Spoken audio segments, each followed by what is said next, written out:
آپ نے وصیت کی ہے کہ اس کو اتنا مال دینا، اس کو اتنا مال دیتے ہیں، دینے کے باوجود اسے لگ رہا ہے جو بڑا بیٹا ہے یا چھوٹا بیٹا ہے اس کو لگ رہا ہے کہ کہیں نہ کہیں گڑبڑ میں کر سکتا ہوں،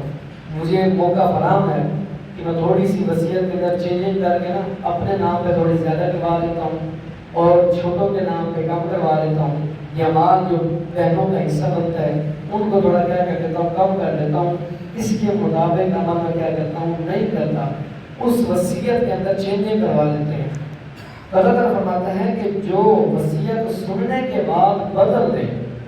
وصیت کو سنا، اسے پتہ ہے کہ یہ وصیت، یہ قرآن کے اندر ہمیں یہ طریقہ کار کیا گیا ہے، بتایا گیا ہے کہ کس کو کتنا حق دینا ہے، اب اس کے باوجود، سننے کے باوجود بھی وہ کیا کرتا ہے، اس کو بدلنے کی کوشش کرتا ہے، اس کے اندر چینجنگ کرنے کی کوشش کرتا ہے، تو اللہ تعالیٰ فرماتا ہے کہ اس کا گناہ کیا ہوگا، اس پر ہوگا۔